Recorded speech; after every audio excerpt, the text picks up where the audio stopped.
I now, Excellencies, ladies and gentlemen, give the floor to the distinguished representative of St. Kitts and Nevis to introduce an address by the head of government.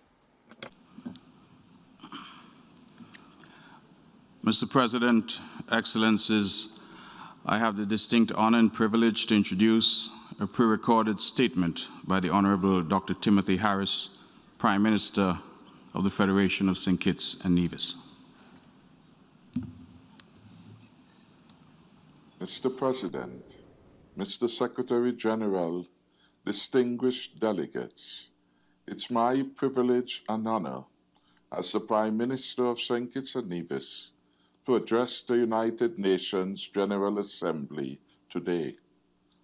On behalf of the people of St. Kitts and Nevis, I extend my congratulations to His Excellency Abdullah Shahid of Maldives, the Foreign Minister of a similar small island developing states, on his election to the presidency of the 76th session of the UN General Assembly. I thank his predecessor for his valuable work during the 75th session and also take this opportunity to congratulate UN Secretary General Antonio Guterres for securing a second term. I pay tribute to the diligence, commitment, and perseverance he has shown in steering the UN family as best as possible through the pandemic. The theme of this General Assembly debate is fitting. It reminds us that we must keep faith in multilateralism and international cooperation to achieve our goals and rebuild sustainably. The past 18 months have challenged everyone everywhere, yet here we are, convening once more as a General Assembly to find global solutions to global problems.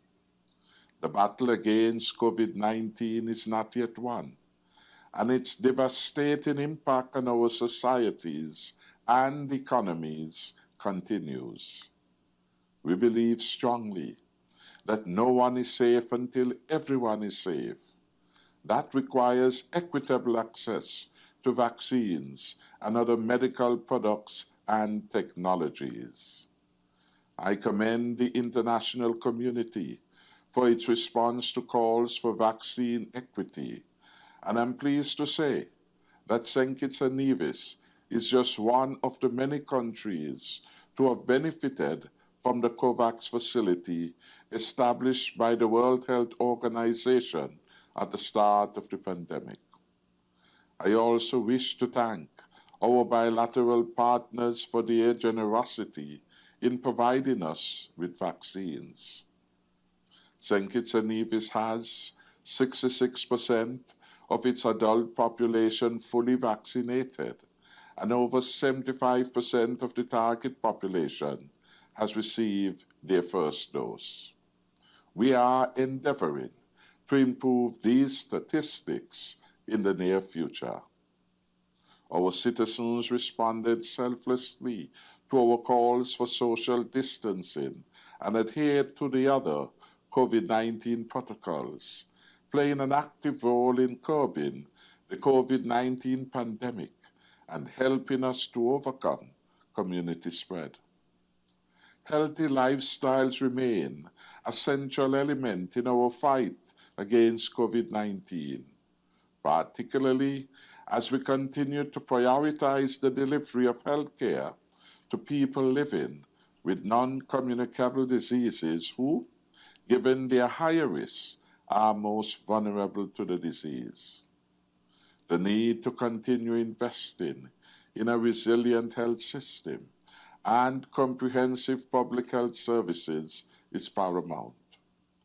Mental health and well-being are also vital, which is why we delivered a comprehensive mental health plan to provide psychosocial support through the National Counseling Center. Sadly, The economic impact of the pandemic will be felt for years to come. When it began, tourism, our biggest economic driver, ground to a halt, causing significant unemployment and underemployment. Businesses suffered as a result of lockdowns. We took action, providing social protection programs for those in need. Indeed, we implemented an easy $120 million COVID-19 stimulus package. We reduced corporate income tax for employers who retained 75% of their workforce and introduced VAT and import duty waivers for pandemic-related products. The impact of COVID-19 on development more widely, in particular, the 2030 Sustainable Development Goals, has also been significant. But instead of walking away from them, we need to work collectively even harder to achieve them.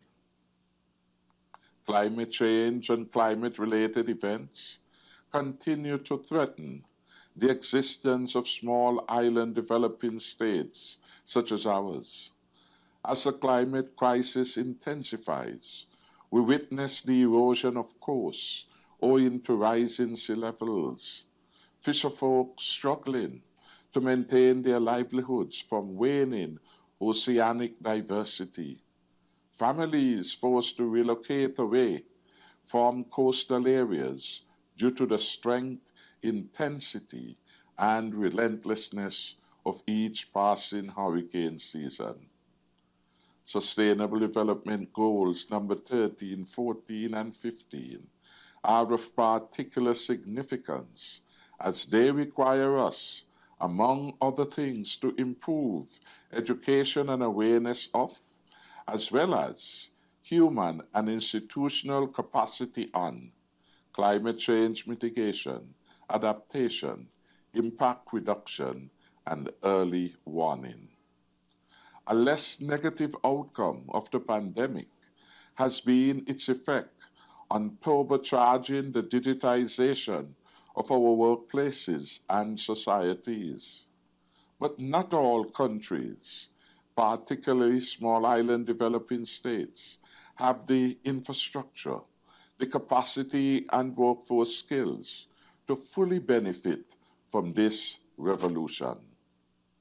Rebuilding sustainably requires us to re-evaluate digital accessibility, affordability, and technical assistance so that every country, regardless of income level or geographic location, can exploit the digital economy in one properly networked world. Another barrier to development that we face is the criteria employed to determine aid and financial support. This singular benchmark for measuring development, GDP per capita, is critical, but sadly, due to bias and the omission of factors, it is, in my view, simplistic and flawed. For St. Kitts and Nevis, it ignores vulnerabilities, and it prevents us from accessing critical development assistance. A set of more adequate and relevant measures encompassing social, environmental, climate-related, and economic factors should be used to regulate entitlements.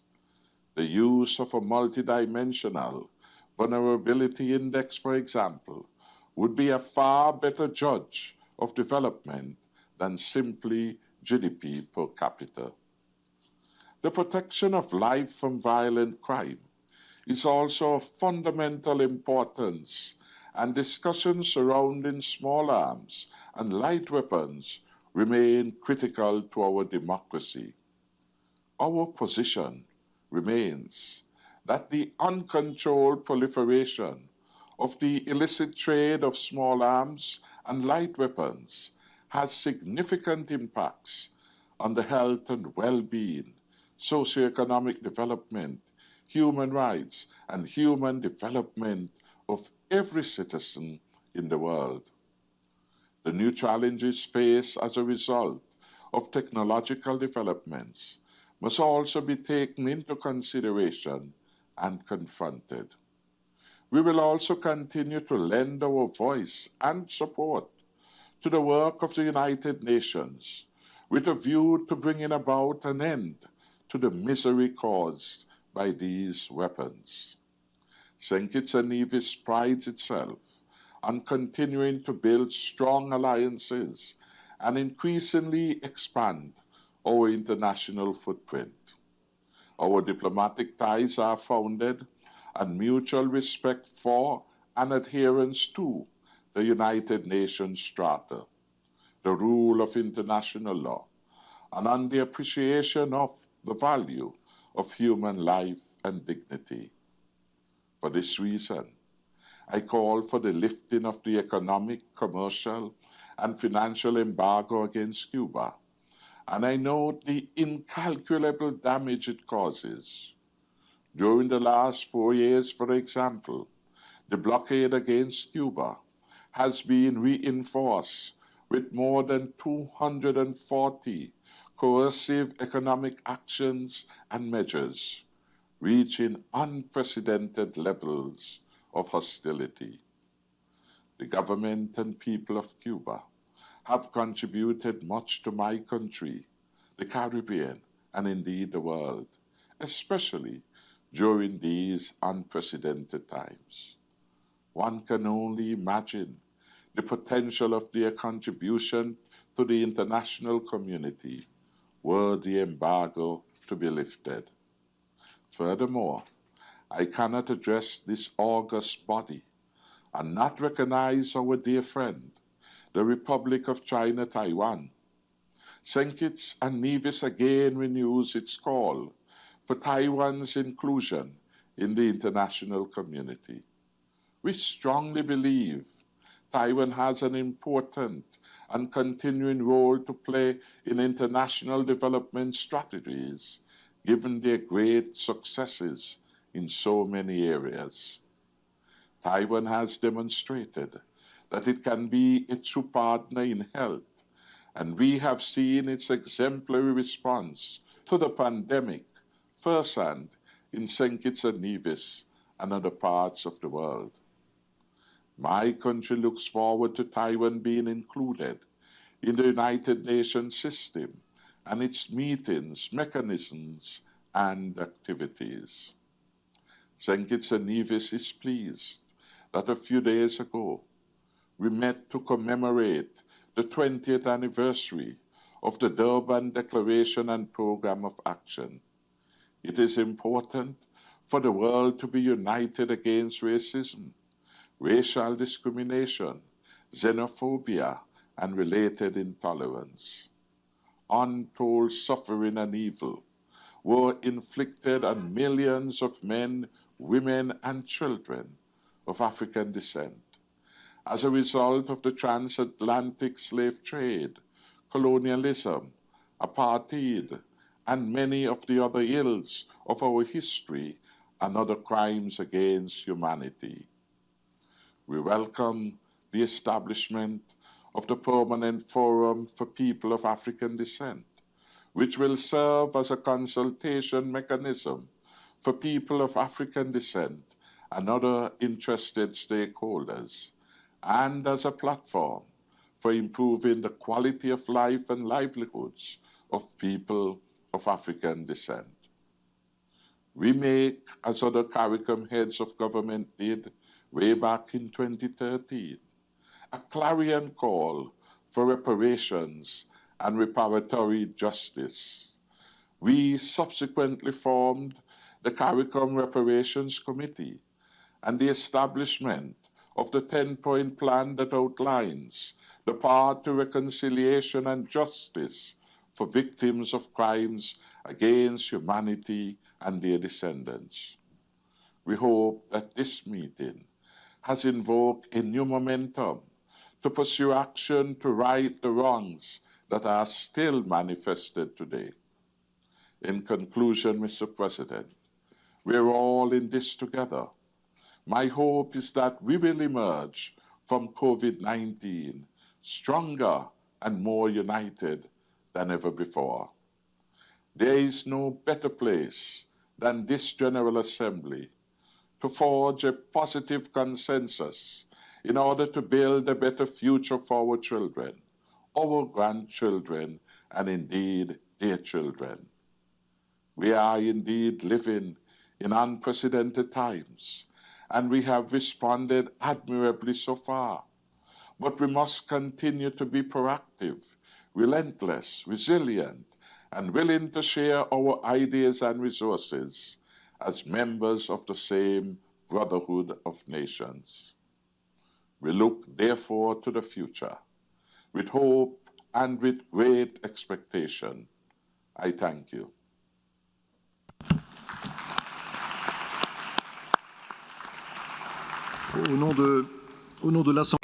On behalf of the General Assembly, I would like to thank the Prime Minister, Minister for Sustainable Development, National Security, People Empowerment and Constituency Empowerment of St Kitts and Nevis for the statement just delivered.